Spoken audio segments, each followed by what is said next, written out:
Ryan in Los Angeles, the great KABC. Go. Hey, Mark. How you doing? All right, sir.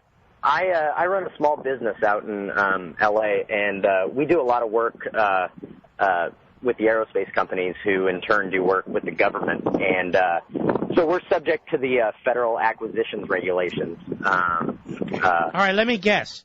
You have certain union wages you have to pay. You have to buy American rules you got to go through, and 100 other that is all true, but we actually we just got a new mandate. The Department of Labor has a flow down mandate, which basically we had to list our top 5 executive officers, and these aerospace companies are basically instructed by the government that they have to buy from suppliers whose executives make less than $300,000 a year. Whoa, wait a minute. This is remarkable information to me. So the federal government is telling these contractors, in essence, what suppliers they have to purchase from based on what the management earns. Yes, sir. Oh, my God. Yeah. Is this a new regulation, or how did this come about? They're called the FAR regulations, F-A-R. I know. Those are rules, the federal acquisition rules, I believe they're called. Right, exactly. Regulations.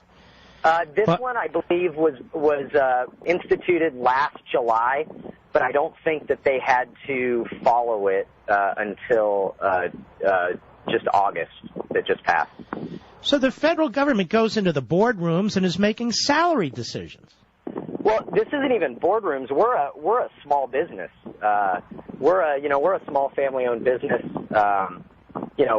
Our growth is far less than $10 million, and our compensation, for the most part, is less than $100,000 each.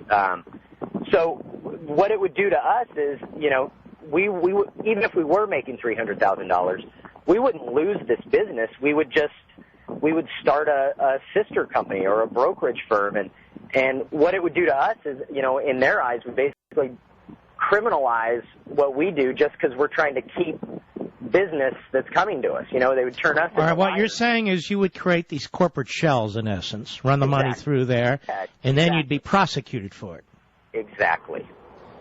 Well, then I recommend you not do it, because the bigger problem is, what the hell is the federal government doing dictating salaries? What it should do is put out competitive bids, the best competitive offer that comes through, not just in price, but in terms of quality and so forth, the usual elements, is awarded the contract. Why is it the damn business of federal politicians and bureaucrats how much somebody earns?